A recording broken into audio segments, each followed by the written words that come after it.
Biochem 2, Presentation B.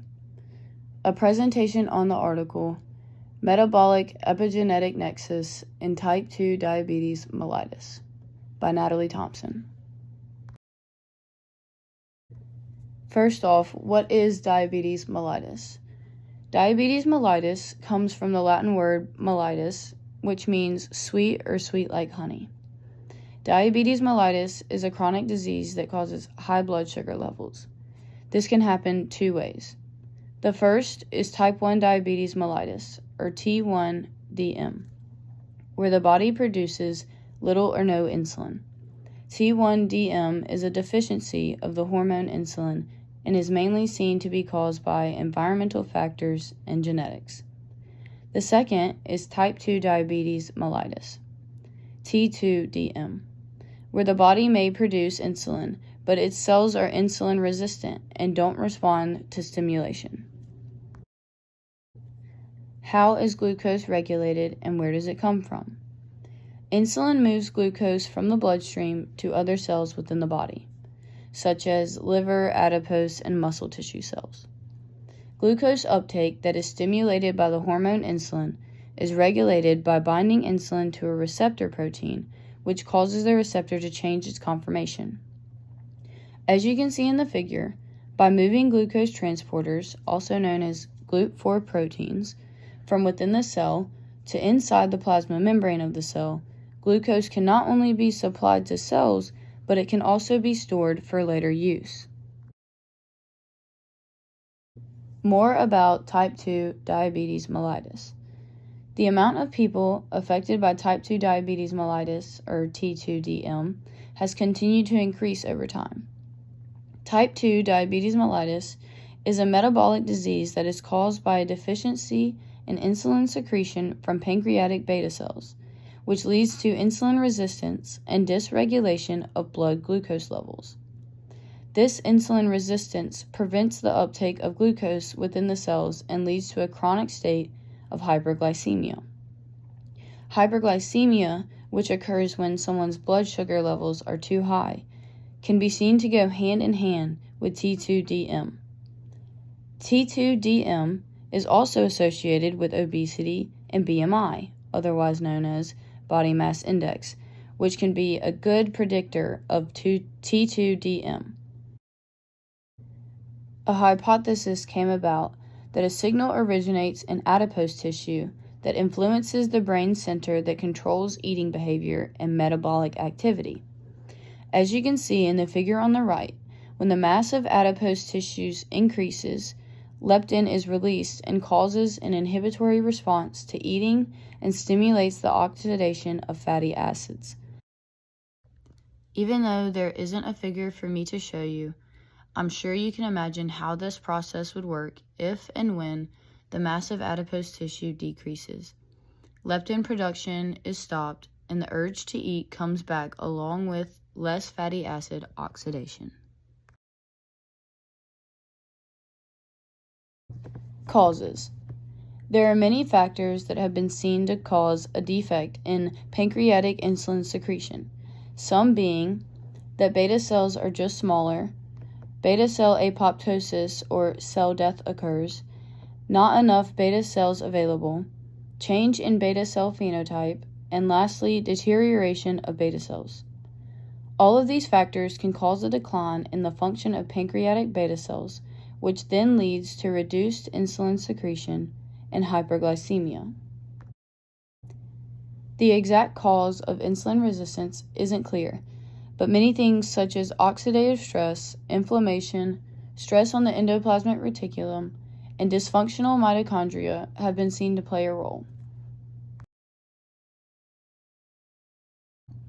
Epigenetics. What is it?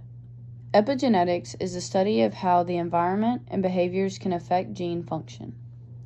Epigenetic modification are changes in gene regulation that don't change the DNA sequence.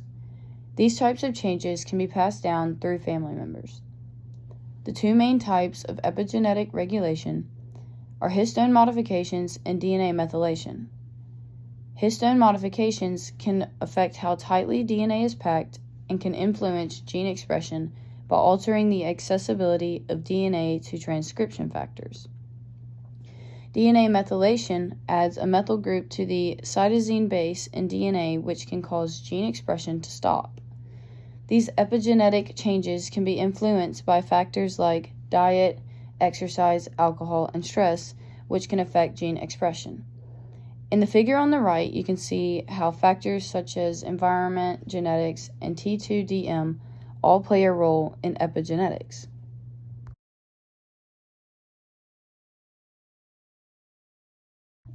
One-carbon metabolism. One-carbon metabolism is a pathway that primarily functions through the folate and methionine cycles.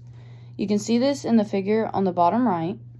These cycles transfer single carbon units to molecules like S-adenosyl methionine, or SAM, and tetrahydrofolate, THF. SAM is the main methyl donor that leads to DNA methylation and histone modifications.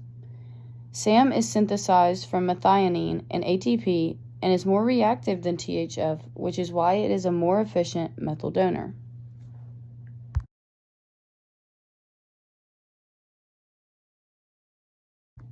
Metabolic regulation of epigenetics in type 2 diabetes mellitus.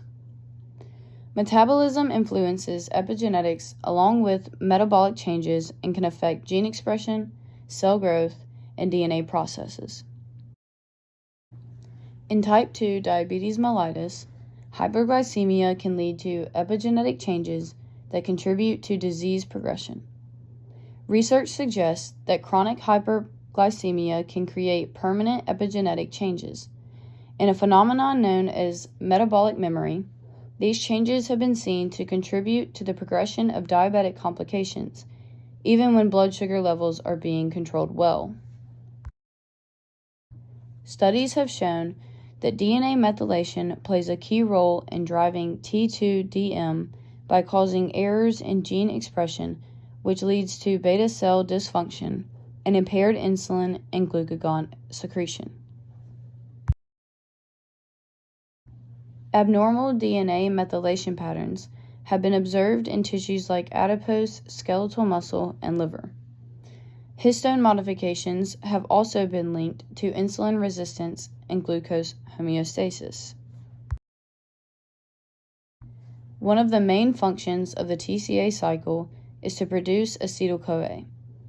As you can see in the figure on the right, acetyl-CoA is needed for histone acetylation to occur.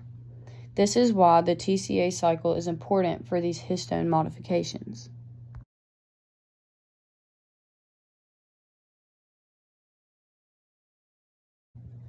Hyperglycemia and type 2 diabetes mellitus.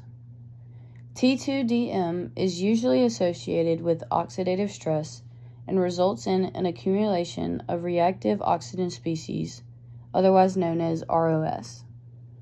As you can see in the figure on the right, chronic hyperglycemia can result in these ROSs and can damage DNA, RNA, lipids, and even proteins.